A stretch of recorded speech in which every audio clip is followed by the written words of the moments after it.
I don't bet this the Kemi Mutombo, man. Everybody can say whatever they want to say, but no one does it like Bet. No, not today, not in Mars.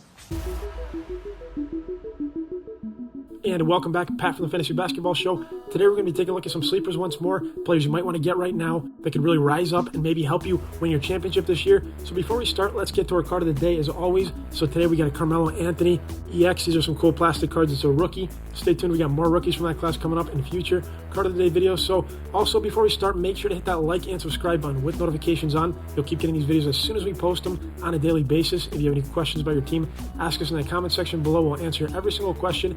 And check out our Discord also below, over 1,400 members. Now, let's get into this video. So starting us off, we have Terence Mann. Mann is still under 40% ownership in Yahoo League, so that's way too low for a player who scored 16 points in 3 of his last 4 games. But the real upside here for Mann is that Kawhi and Paul George could potentially be load managed down the road. So if that were to happen, Mann's stock would immediately shoot up, and he could even be maybe even a top 80 player.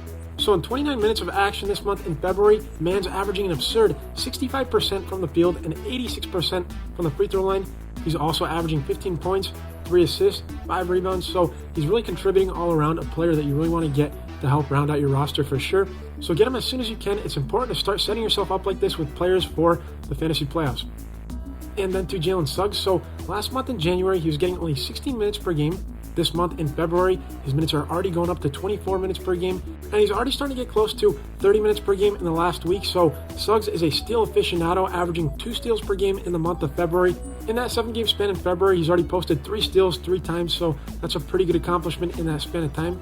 He's also upping his field goal percentage, which is always a concern with him, shooting 52% in the month of February. So his last game, he posted 24 points, 2 steals, shot 75%, 4 assists, 3 3-pointers. So get Suggs as soon as you can. He's potentially a very sneaky sleeper that can rise up and be a great source of steals, assists, and 3-pointers. Pretty much a prototypical point guard in fantasy basketball. So get on that as soon as you can. And then to Benedict Mathurin. So saw 31 minutes or more 3 times in his last 4 games.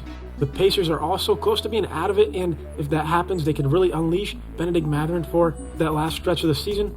If you need points, Mathurin is definitely a player to bank on in that regard. So he averaged 20 points per game last month, almost got 30 minutes per game in the absence of Halliburton. So if the Pacers were already planning to ship out Hield in the offseason, now would be a perfect time to start grooming Mathurin and see what they have in him. Also in preparation for the draft to see if they need to draft other wing players. Mathurin could also up your free throw percentage, averaging 83% from the line this year, and also averaging around 5 free throw makes on the year. So very, very good for a rookie. And he was averaging 5 rebounds last month, 4.1 in the year, so no slouch in that regard. Also could get you a steal and a couple threes. He was better in the 3-point department earlier on in the year, but that could definitely go up if you start to see more action and more opportunity. So Mathurin, one of the top 2 scoring rookies this year, definitely somebody who you want to take a look at right now, could potentially give you a big lift in the fantasy playoffs. So that does it for this one. Make sure to hit that like and subscribe button. If you have any questions, ask us below. We'll answer every single one. We'll see you next time. Not in Mars.